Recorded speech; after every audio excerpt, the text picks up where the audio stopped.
Mais faites-le taire! Faites le taire avec Tom Villa. Bonjour Tom. Bonjour Jean-Marc, bonjour Julie, bonjour Jacques Pessis. Bonjour. Vous êtes aujourd'hui ici pour votre documentaire diffusé ce soir sur France 5, ça s'appelle Les années ORTF. Alors la star de l'ORTF à l'époque c'était Léon Zitrone, hein. C'est un gros avec des lunettes et une raie sur le côté, vous voyez Harry Roselmack, rien à voir, c'est tout l'inverse. Alors aujourd'hui non, on casse les pieds à Cyril Hanouna, soi-disant qu'on le voit beaucoup sur D8, mais à côté de Léon Zitrone, c'est un stagiaire. Zitrone, il présentait les journaux télé, l'Eurovision, le tiercé, les Jeux Olympiques, le 14 juillet, le Tour de France, Interville. À 20h, il parlait des pires catastrophes dans le monde au JT. À 20h30, allez, top, à la vachette, c'est parti. Vous imaginez Pujadas, Berne, Montfort, Marie Drucker et Gérard Rolls réunis dans la même personne. C'est comme si nous, aujourd'hui, en 2015, il y avait un mec qui faisait une émission sur les médias, un autre sur l'actu et une dernière sur la santé. Ouais.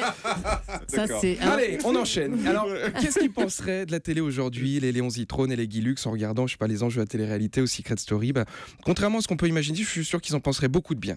Oui, en tout cas, ils pourraient pas se permettre de critiquer. Les mecs, ils ont inventé Interville. On peut pas dire que ça soit le jeu le plus fin du monde. Filmer des gens qui se font courser par une vachette. Aujourd'hui, pour gagner un télécrochet à la télé, il faut être un cuisinier hors pair, un chanteur avec une voix incroyable, ou rester sur une île déserte pendant 40 jours sans bouffer. À l'époque d'Interville, il fallait juste être bon au tir à la corde. Même, vous imaginez Secret Story à l'époque de l'ORTF? Et ici, la voix. Marie-Thérèse, tu dois te rendre incessamment sous peu dans la buanderie, où tu retrouveras Raymond qui t'attend pour repriser son veston.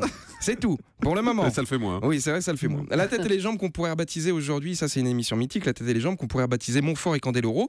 Une question difficile, si le candidat répond mal, un sportif doit faire une épreuve pour permettre à l'autre de rester dans le jeu.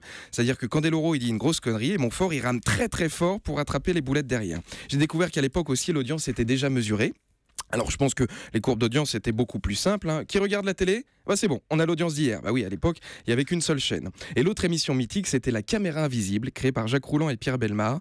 Pierre qui avait déjà 71 ans à l'époque. Alors, gros respect pour La Caméra Invisible, parce que quand tu vois la tronche des caméras de l'époque, invisible, c'est pas le premier mot qui te vient à l'esprit. Enfin, monsieur, c'est une plaisanterie ou quoi? C'est quoi cette grosse valise sur votre épaule?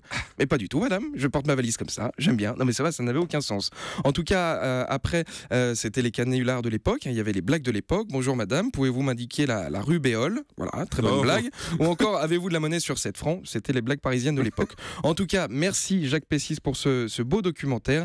Et rassurez-vous, chers auditeurs, si vous voyez du noir et blanc ce soir à la télé, c'est France 5, vous n'êtes pas sur Arte. Bonne journée. Merci beaucoup Tom Villa, que vous pouvez aller voir sur scène les 12 et 13 juin à Nantes. Merci Jacques Pessis d'avoir été avec nous sur Europe 1.